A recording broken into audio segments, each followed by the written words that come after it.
Dando sequência à nossa discussão sobre os modelos de crescimento econômico, os grandes paradigmas para o crescimento econômico, nesse vídeo de hoje nós vamos falar sobre os modelos onde a inovação ela que vai explicar o crescimento da produtividade. A inovação, para ocorrer, é preciso investimento em pesquisa, ou seja, ela não cai do céu, o progresso tecnológico não é uma variável exógena, dada por algum processo fora das decisões econômicas, mas resulta de decisões econômicas de agentes que estão tomando decisão com o objetivo explícito de gerar inovação.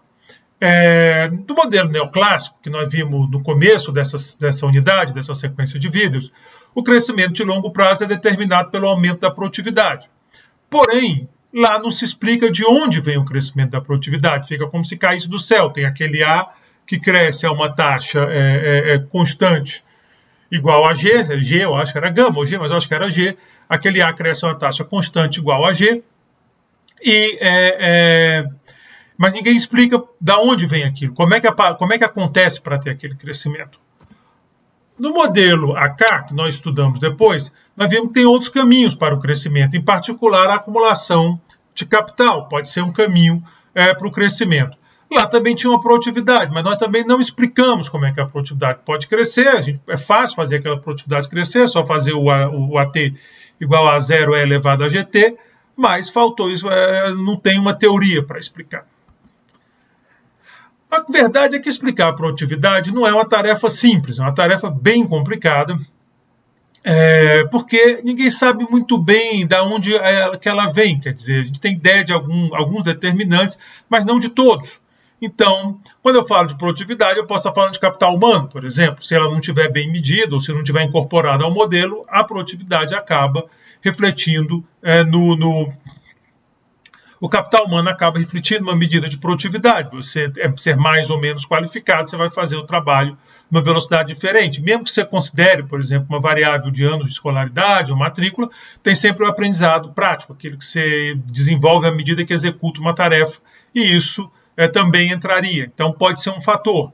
Pode vir das instituições, das leis do país, das regras do jogo, que incentivem mais ou menos a uma empresa a ser eficiente. Pode vir do progresso tecnológico, das invenções, dos novos insumos que aparecem, das novas máquinas que fazem a produção ficar mais eficiente e aumenta a produtividade. Ou seja, tem muitos lugares de onde pode estar vindo a produtividade, por isso é difícil fazer uma teoria da produtividade.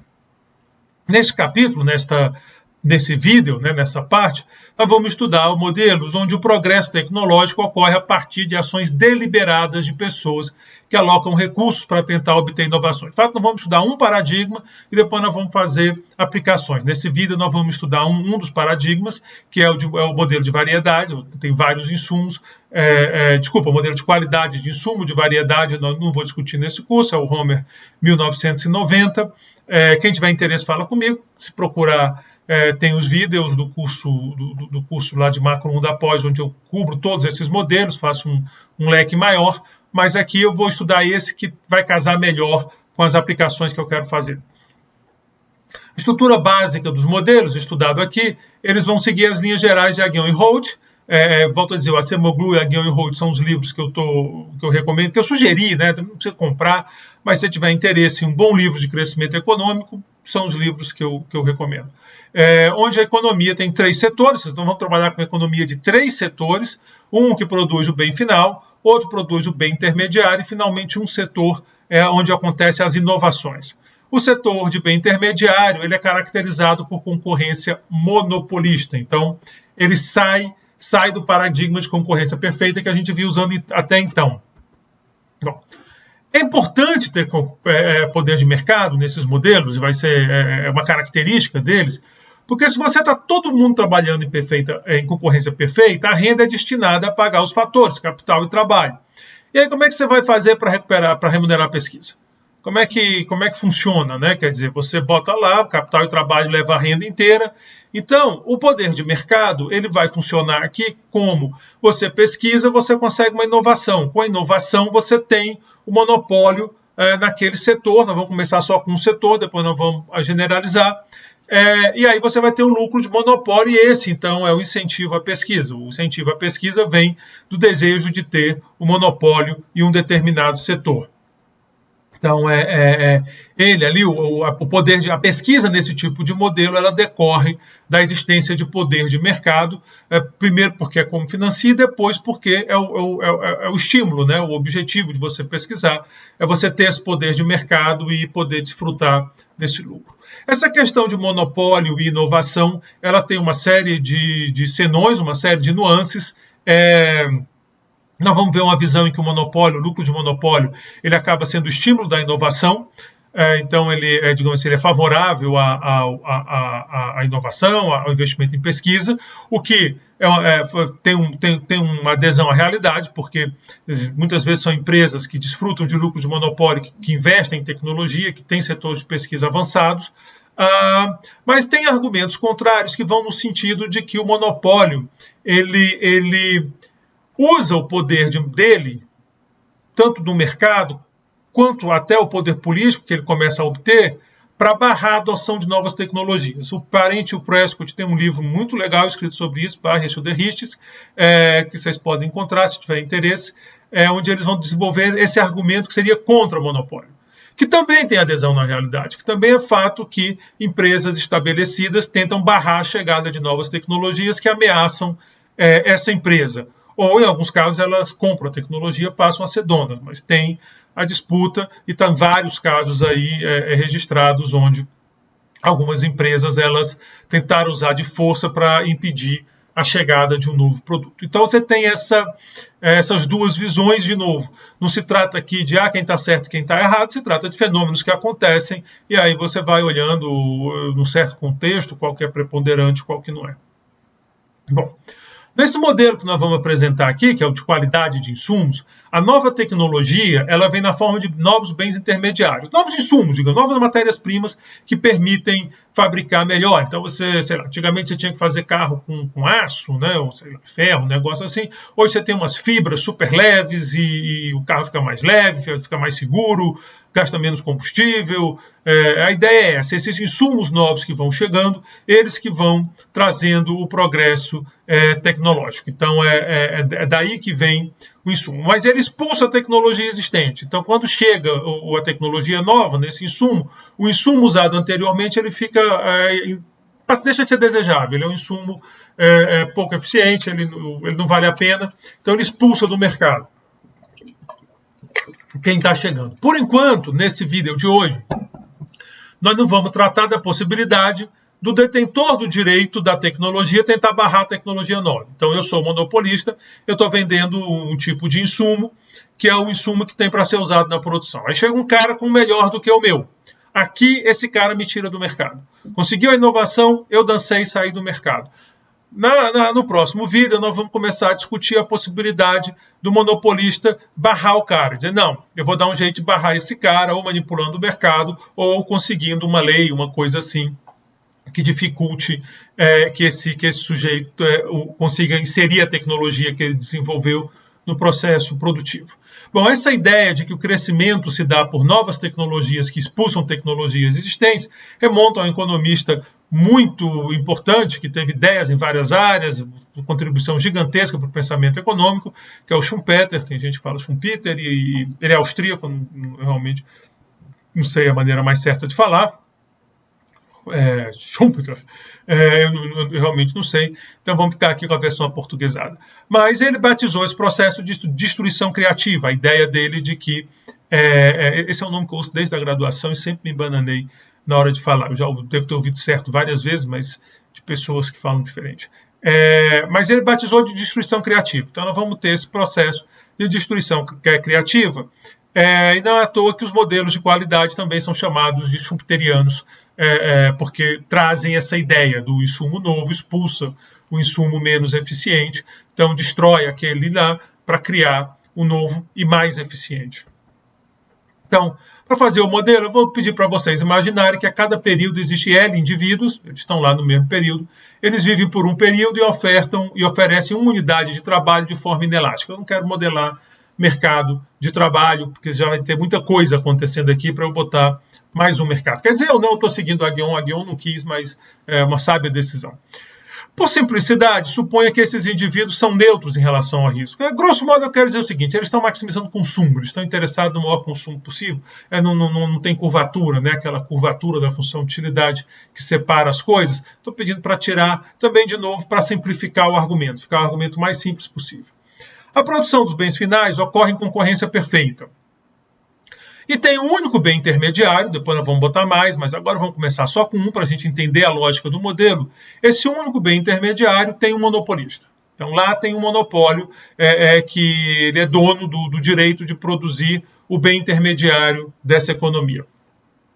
A cada período pode ocorrer uma inovação.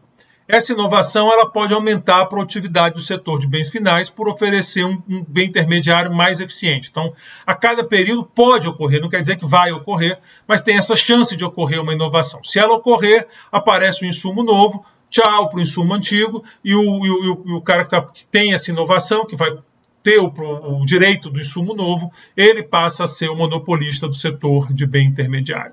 Vamos pensar a função de produção, ela vai ter essa cara aqui, Y, que é a produção do bem final, é igual a ATL, 1 menos alfa, XT elevado a alfa, onde esse XT, o L é o trabalho, né, está entrando de trabalho, A é aquele nosso parâmetro que pega a produtividade, a gente está aí já com a gente há um bom tempo, e o X, normalmente estaria o capital aí, eu estou pedindo para vocês enxergarem como insumo, então eu estou colocando os insumos, eu não vou modelar o K aqui nessa classe de modelos. Dá para botar, mas por enquanto vamos deixar os insumos. Então você tem um insumo que você leva lá, esse insumo junto de trabalho, ele gera um produto, tem uma tecnologia IA. Para um dado AT, o monopolista do setor intermediário escolhe o quanto produzir de forma a maximizar o lucro. Então, supõe que AT está dado, depois nós vamos mexer no AT, porque à medida que vai acontecendo inovação, o AT vai subindo, né? Porque a inovação aumenta a eficiência, lembrem disso.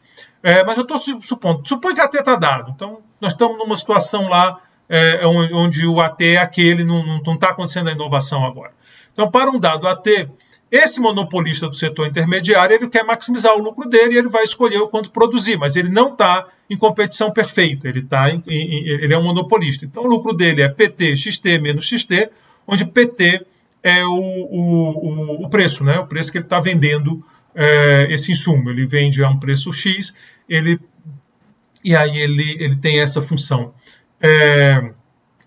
Aqui eu estou supondo que a função de produção do bem intermediário é a mais simples possível. É uma unidade para uma unidade. Eu pego uma unidade do bem final, transformo em uma unidade do bem intermediário e mantém uma maneira bem simples de fazer para não complicar aqui com funções custos mais complicadas. Então fica bem tranquilo. Assim como, bom, aqui eu não discuti o modelo de variedade, esse slide eu peguei do outro curso, então eu vou pedir desculpa porque tem esse assim como no modelo de variedade.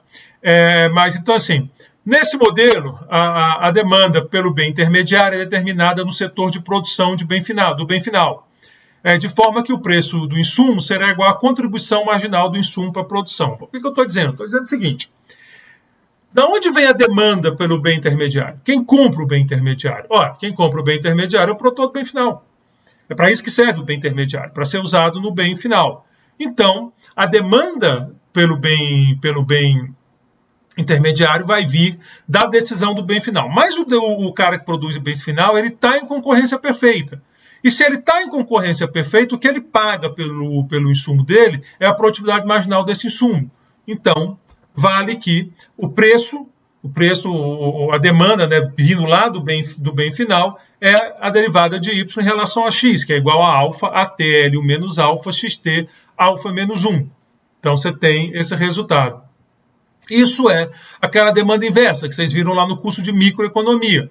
Né? No curso de micro, eu acho que deve ser, não sei se é micro 1 ou micro 2, mas vocês viram esse tipo de argumento. Né? Você tem o preço como função de X. Se você quiser inverter, não tem problema nenhum, vai ter X como função de P. O fato é que agora eu posso pegar essa demanda, esse alfa ATL 1 menos alfa, XT alfa menos 1, e substituir na função lucro. E aí o lucro vai ser dado dessa forma aqui, em função de X. E ele vai escolher o X que maximiza esse lucro. O que eu preciso fazer? Derivar igualar a zero. As condições de segunda ordem estão obedecidas, o modelo é bem comportado e tal. Eu deixo isso aí para o professor de micro discutir com vocês. Então, de matemática, sei lá o que.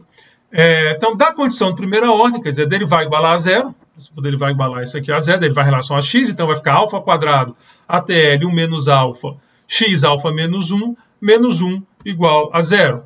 O que quer dizer que alfa quadrado ATL 1 menos alfa, xt alfa menos 1 é igual a 1.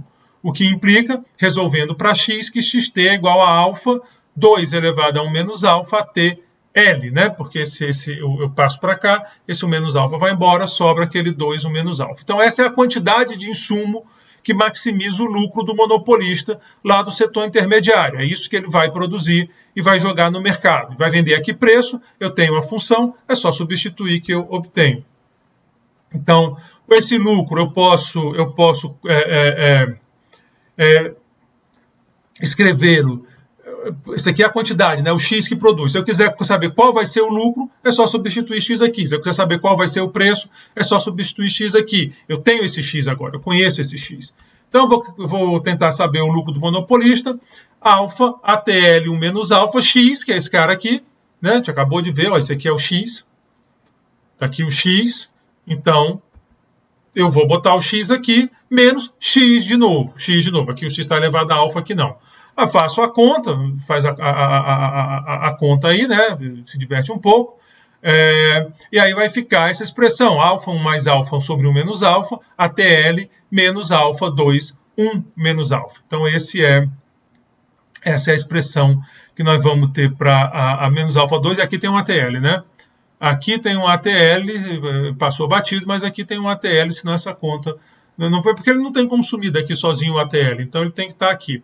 Aí, botando em evidência, 1 menos alfa, alfa, 1 mais alfa, 1 menos alfa, ATL, que eu vou chamar esse cara aqui grande de Pzinho, Pi minúsculo, então fica aqui o lucro, Pt maiúsculo, é igual a Pzinho ATL. Então, eu tenho que a quantidade produzida do insumo é alfa, 2, 1 menos alfa, ATL, e eu tenho que o lucro é Pi ATL. E as coisas estão começando a ter um padrão. É uma constante, no caso aqui alfa 2, 1 menos alfa, no caso aqui π, que é esse cara aqui, multiplicado por ATL. Então está começando a aparecer um padrão nas nossas contas. Está aqui o π, aqui tem 1 igual a alfa, mas não é, 1 mais alfa sobre 1 menos alfa. Note que x e π, eu já tinha reparado, são proporcionais a ATL. Para obter a produção de bens finais da economia, é só substituir o valor encontrado de x na função de produção. Então, você quer saber o quanto se produz de bens final? Volto a dizer, tudo aqui vai depender de x, né? Tudo aqui roda em torno de x, o preço roda em torno de x, o lucro roda em torno de x, o y roda em torno de x. Então, L é dado, né? Se tivesse um L crescendo aqui, o L teria que ser substituído, ia dar um trabalhinho para a gente. Então, temos aqui, isso aqui a gente já fez, já passou. Então, YT é igual a TL 1 menos alfa, substituir o valor de x, e aí eu tenho que YT é alfa 2 elevado a 2 alfa sobre 1 menos alfa ATL. De novo, o nosso padrão, uma constante multiplicada por ATL. E isso a gente vai vendo que o papel do A nessa história, né? O A vai tendo um papel importante. De novo, assim como o modelo de variedade, mas é porque isso também acontece no modelo de variedade, embora a gente não tenha discutido aqui, a produção não é igual ao PIB, pois parte dos bens finais são utilizados na produção do bem intermediário. Então, o PIB tem que descontar essa parte, ou seja, aqui tem uma parte dos bens finais que, na verdade, não é bem final, ele está chamando de final porque tem lá o Y, mas ele volta para a produção, né? Aquele um bem final vira um bem intermediário na produção de bem intermediário. Então, você tem que descontar, que é o próprio X, Então, você faz aqui de novo, substitui, o Y é isso, a gente já achou, o X é isso, fica um termo meio esquisito, feinho, mas o que importa, constante. Então, olha, até agora nós já vimos que a quantidade produzida do insumo intermediário é uma constante vezes ATY. E L é constante, lembra que a gente fez hipótese de L constante. O lucro do monopolista é uma constante vezes ATY. A produção de bens finais é uma constante vezes ATY e o PIB também é uma constante vezes ATY. Então, tudo aqui é uma constante vezes ATY, L é constante, então quem vai determinar o crescimento dessa economia é é o crescimento de A. É o A que vai puxar essa economia da forma que nós estamos escrevendo. Então, o A que vai ter esse papel importante. Só que a gente não discutiu ainda como é que A evolui. Se eu botasse o A aqui crescendo a uma taxa dada, aí eu também não andei, não cheguei em lugar nenhum, porque todo o objetivo que eu quero é explicar o crescimento de A. Até agora eu só estou montando as peças do quebra-cabeça. Bom, agora vamos falar de inovação, que é da onde vem o crescimento de A. E eu vou pedir para você fazer a seguinte hipótese. Supõe que a cada período, os empreendedores, os que querem inovar, eles têm a oportunidade de tentar uma inovação. Eles vão tentar. Se vai acontecer ou não, é o destino que diz. Vai ter vamos jogar dado aqui. Vai ter uma probabilidade de sucesso ou não. Então, se você é um empreendedor, se você quer tentar uma inovação, você vai ter que entrar aí num jogo, digamos assim, numa loteria. Uma loteria melhor para jogo, não misturar com o pessoal de jogos. É uma loteria onde você tem uma probabilidade de conseguir a inovação e uma de a inovação não acontecer, né? É a ideia que a pesquisa ela tem essa característica, ela não é certa. Quer dizer, também não estou querendo falar aqui de incerteza, naquele sentido de não conhecer as distribuições, aqui você conhece as distribuições, então é no sentido que há um risco no processo de pesquisa. O risco aqui seria quando você conhece as distribuições, a gente sabe a probabilidade, né? E a incerteza seria se eu nem soubesse a probabilidade, se eu nem tivesse ideia do que eu estou enfrentando. Bom, quando ocorre a inovação, nós vamos dizer que houve um sucesso.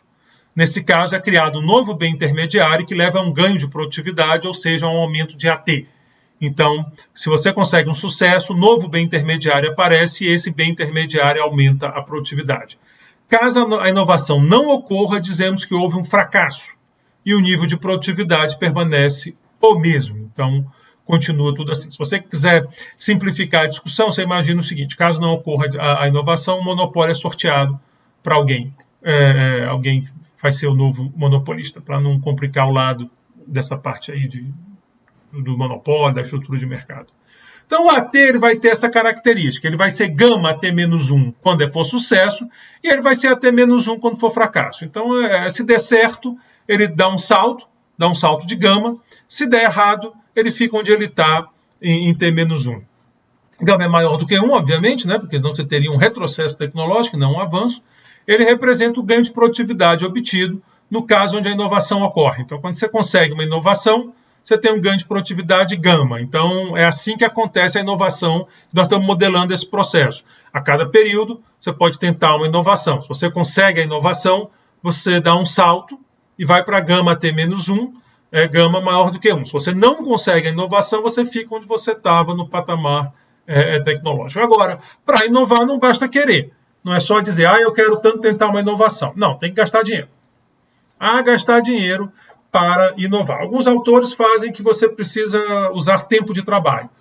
Também é uma forma de gastar dinheiro. Né? Nessa altura do campeonato, vocês aí estão estudando economia há algum tempo, vocês sabem que se eu deixo de exercer uma atividade que está me dando uma determinada remuneração para fazer outra coisa, eu estou também abrindo mão de consumo. Eu vou ter que aqui fazer isso. Então, nesse modelo, você vai ter que investir parte dos bens finais em pesquisa.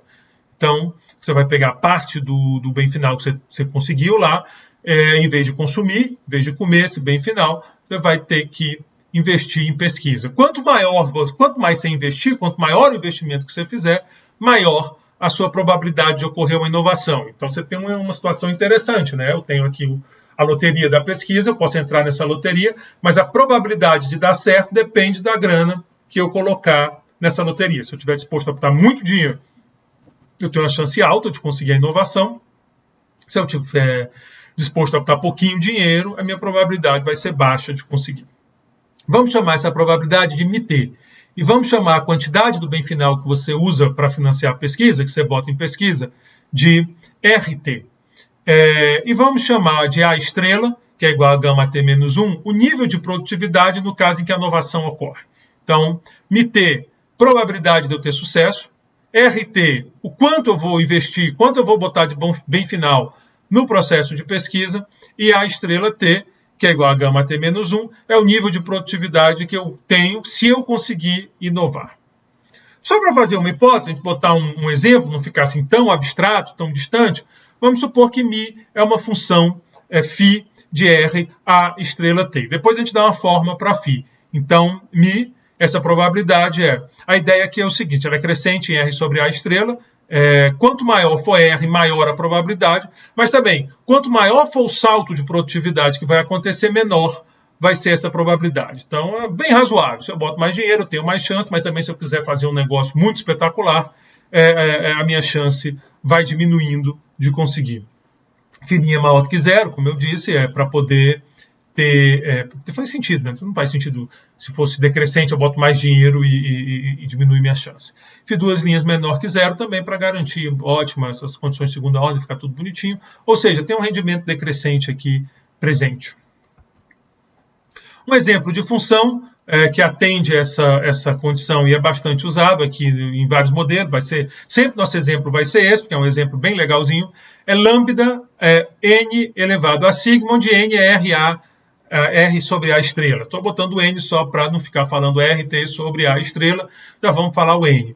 O sigma está entre 0 e 1 e o lambda é positivo, é um número maior do que zero. Então fica aí a nossa função de exemplo. Quando a gente for der que nem Cobb-Douglas, a gente botou lá num certo momento e a partir daí dá-lhe Cobb-Douglas usando o tempo todo. Você pode ver que ela obedece às hipóteses a respeito da derivada, né? Porque a derivada primeiro vai ser sigma lambda n sigma menos 1. Sigma é positivo, está entre 0 e 1 por hipótese, aqui é a hipótese que nós fizemos. Lambda é positivo por hipótese. N, esse R sobre A é positivo, você não pode investir negativo.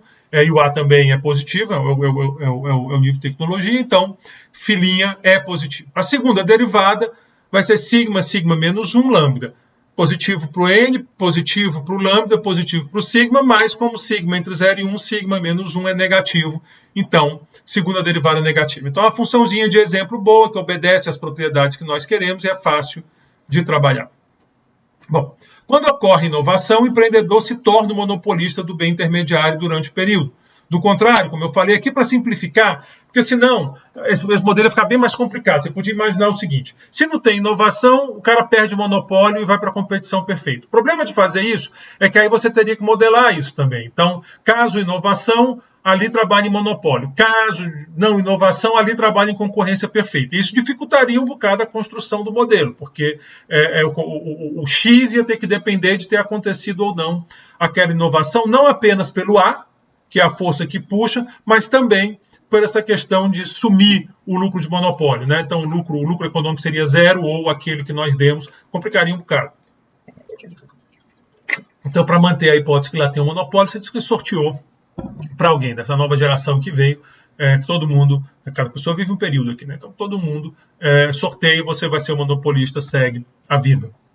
Bom, daí eu posso calcular o lucro esperado do empreendedor, dado pela receita esperada menos o custo, né? Então, o lucro dele vai ser φ de RA, ou de N, como queiram, π estrela, que é o que ele ganha π estrela, né? Estrela, lembrando que é a tecnologia nova. Se ele consegue a tecnologia nova, ele ganha π estrela. A probabilidade dele conseguir isso é φ. Então, ele ganha π estrela com uma probabilidade φ, que depende de R e de A. Menos R, que é o que ele pagou. Então, esse é o lucro dele, esse é o lucro que ele recebe. Se você quiser ir para o setor, o lucro esperado, né? Se você quiser ir para o setor de inovação, se você quiser tentar ser um inovador, o empreendedor schumpeteriano, que inova, que destrói o mercado antigo e toma esse mercado, você tem a tua expectativa de ganho é essa daqui. É φ, que é a probabilidade de dar certo, multiplicado por π estrela, que é o lucro que você vai ter se der certo, o lucro associado à estrela, menos o que você gastou para tentar a inovação. Se você quiser maximizar esse lucro, eu vou ter que em R, né? Eu vou escolher o R, então vai ficar 1 sobre A estrela, filinha de R A estrela, π estrela, é igual a 1, né? Porque esse aqui fica 1 e esse aqui fica 1 sobre A estrela, filinha, π estrela. Então, esse aqui é a condição de primeira ordem do empreendedor, do inovador, a condição de primeira ordem, esse cara que apareceu aí. Como nós sabemos que π é igual a ATL, nós sabemos que π é igual a ATL. Nós temos aqui a definição de N, a condição acima pode ser escrita como filinha de N, estou botando aqui filinha de N, para não ficar carregando isso. Ora, ATL, a estrela TL, né, porque é o π estrela, corta a estrela com a estrela, fica, então, desculpa, o π é πzinho ATL. Então vai ficar πzinho A estrela L.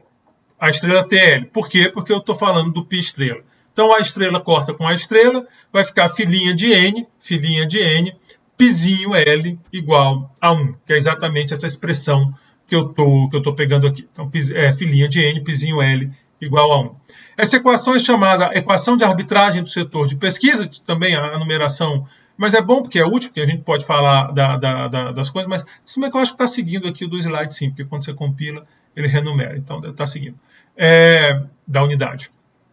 Então, essa equação, ela é chamada, essa equação aqui que eu estou falando, equação 5, ela é chamada de equação de arbitragem do setor de pesquisa, e ela iguala o ganho marginal esperado de investir em pesquisa ao custo marginal, né? Porque você está pagando R, então é 1, o custo marginal é esse, o preço do bem final é 1, bem final é o numerário, então é isso que você está colocando. Se você investe em pesquisa, teu ganho marginal é esse, é o lucro ajustado por A, né, vezes o que aumenta a tua chance de conseguir a inovação. Então, essa equação é uma equação tradicionalíssima em micro que vai igualar ganhos e perdas marginais. Outra coisa importante você reparar é que essa equação de arbitragem ela implica que N é constante. Por que N é constante? Porque φ é uma função monotônica, né? Φ é maior que zero o tempo todo. Então, π é constante, L é constante, isso aqui para ser 1 só tem um jeito, N tem que ser constante também. Porque se N estivesse variando, isso aqui estaria variando, como nem π nem L estão, eu não poderia ter isso igual a 1 do jeito que está aqui. Então, o N é constante, isso quer dizer que a probabilidade de sucesso também é constante, μt é igual a μ, quer dizer, nossa vida ficou boa, a gente não vai ter que se preocupar tanto com a dinâmica, porque está tudo constante no equilíbrio que nós estamos procurando, onde tem a otimização. Bom, se eu considerar o meu exemplo, lambda n elevado a sigma, vai ficar filhinha, πl igual a 1. Então, vai ficar lambda sigma, n é sigma menos 1, πl igual a 1, o que implica que n vai ser igual a sigma lambda π L 1 sobre 1 menos sigma. Esse é o valor de N. Se eu quiser a probabilidade de sucesso, é só eu substituir N aqui, né? A probabilidade é lambda N sigma. Então, pego esse N, substituo aqui, e aí vai ficar lambda sigma, lambda πL, sigma 1 menos sigma. Arrumando os termos, vai ficar igual a lambda 1 sobre 1 menos sigma, sigma πL, sigma 1 menos sigma.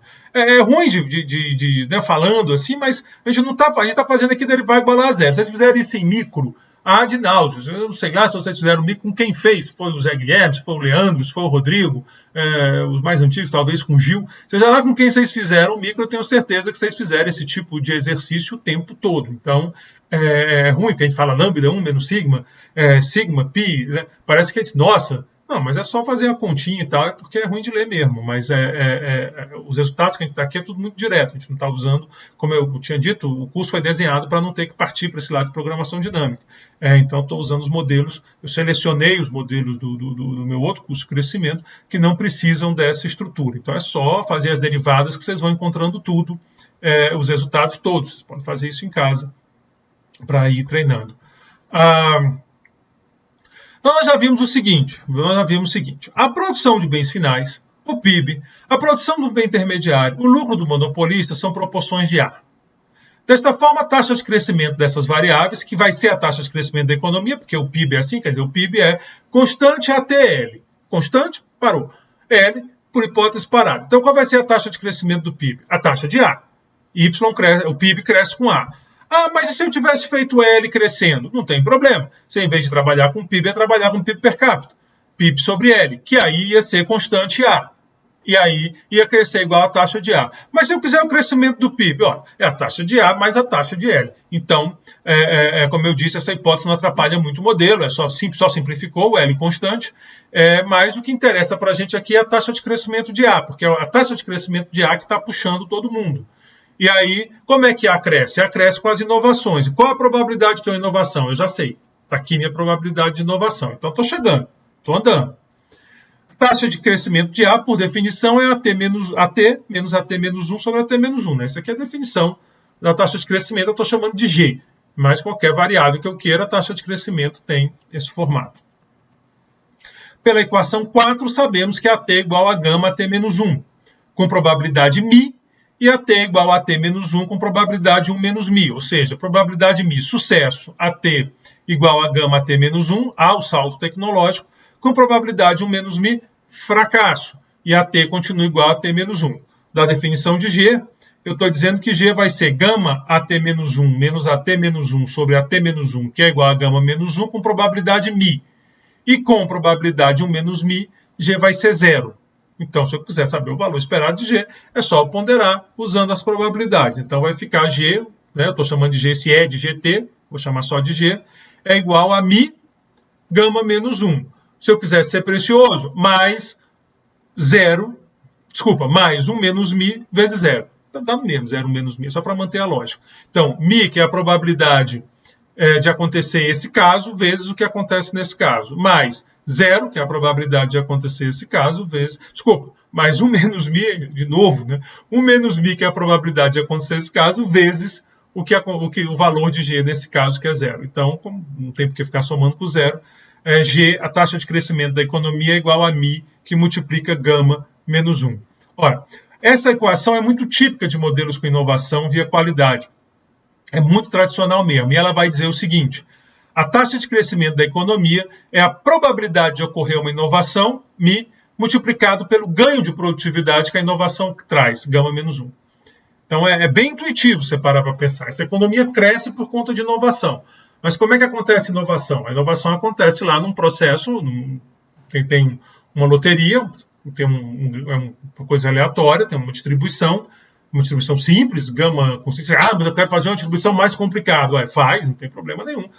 Vai ficar mais trabalhoso, uma distribuição mais difícil, mas ela pode sair aí dentro, você pode, e tem literatura onde você brinca à vontade, mas vamos ficar na essência. A essência é uma distribuição bem simples, gama dá certo, μ dá certo e vai para a gama AT menos 1. Com o menos μ dá errado e você não tem ganho nenhum, G é 0. E aí, então, você tem essa lógica, então, que esse crescimento de tudo na economia, mas do PIB, que é o nosso foco, vai ser dado por μ gama menos 1. Usando o meu exemplinho de μ igual a lambda n sigma, a taxa de crescimento, então, nós já calculamos o μ, né? Vai ficar dada por isso aqui, G é igual a lambda 1 sobre 1 menos sigma, sigma πl, sigma 1 menos sigma, sobre gama menos 1. Então, essa é a taxa de crescimento da economia usando o meu exemplinho. Tem algumas variáveis aqui que vale a pena destacar. Lambda, ora, lambda aparece aqui como positivo para o crescimento. Quanto maior lambda, maior crescimento. Qual seria a interpretação de lambda? Lambda é a eficiência do setor de pesquisa.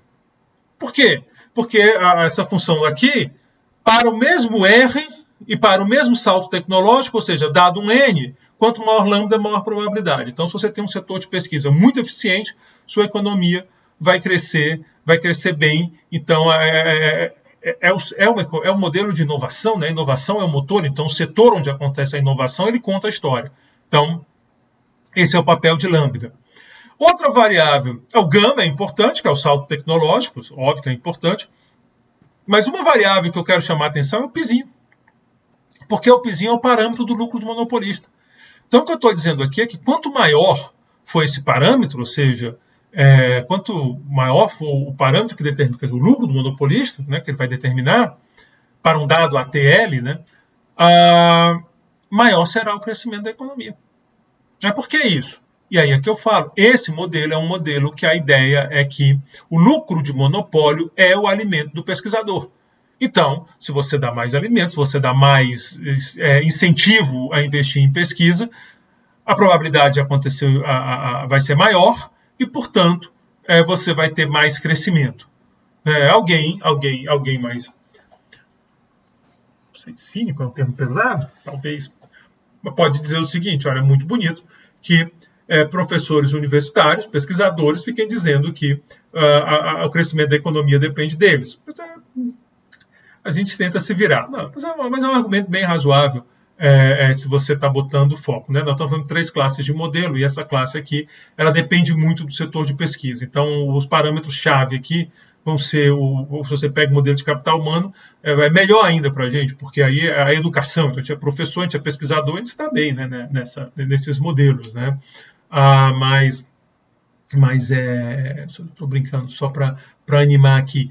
Mas fica, então, esse fator importante, a eficiência do setor de pesquisa e o monopólio. Como eu disse, há quem pense diferente, há argumentos que mostram que o monopólio também tem seus riscos, principalmente quando eu coloco essa questão do monopolista ou usar o poder de mercado para barrar, que é um tipo de questão, que fica mais no campo da economia, mas também tem essa outra questão que é muito importante, é quando ele usa de poder político, né? Ele é uma empresa grande, ele tem um monopólio para financiar políticos que vão criar leis que dificultem a chegada de novas tecnologias. Então você tem esses dois, você imagina que o serviço de táxi, em vez de ser formado por vários taxistas, ou mesmo um proprietário com vários táxis, mas é um só, tivesse um monopolista de táxi no Brasil, ele talvez fosse jogar ainda mais pesado para impedir, por exemplo, a chegada da tecnologia de Uber, e ele teria muita força, porque ele, como monopolista do setor, ele teria esse acesso ao lucro de monopólio, ele usaria isso para garantir o monopólio dele, no caso não inovando,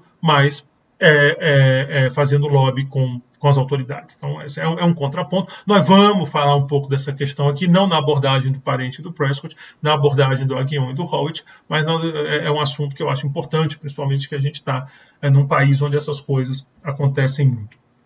Então, pronto, isso é verdade, né? Essa importância do PI, porque ele é o prêmio da loteria da inovação. Então, ele acaba sendo o grande estímulo ao investimento, à pesquisa, que, por sua vez, a pesquisa que é o motor do crescimento. Bom, eu ia fazer num vídeo só esse modelo, e depois botar vários setores. Eu não vou fazer não, porque o vídeo está ficando grande e depois fica ruim aí para vocês mesmos manipularem e tal. Então eu vou parar aqui e depois eu faço um outro vídeo, quer dizer, na sequência vem um outro vídeo que vai ser só botar mais setores nesse modelo. Então não vai ter uma novidade, mas só para botar mais setores, só para não deixar o trabalho incompleto, tá certo? Então, mas esse aqui é o mais importante. É aqui que está a lógica do modelo. Esse vídeo é o que eu quero que vocês valorizem, prestem bem atenção nele, porque é onde está a lógica do modelo, onde vocês vão pensar o modelo. O outro, nós vamos só fazer uma matemáticazinha para botar vários setores. Ok? Então, muito obrigado pela atenção de vocês e até lá no próximo vídeo com vários setores.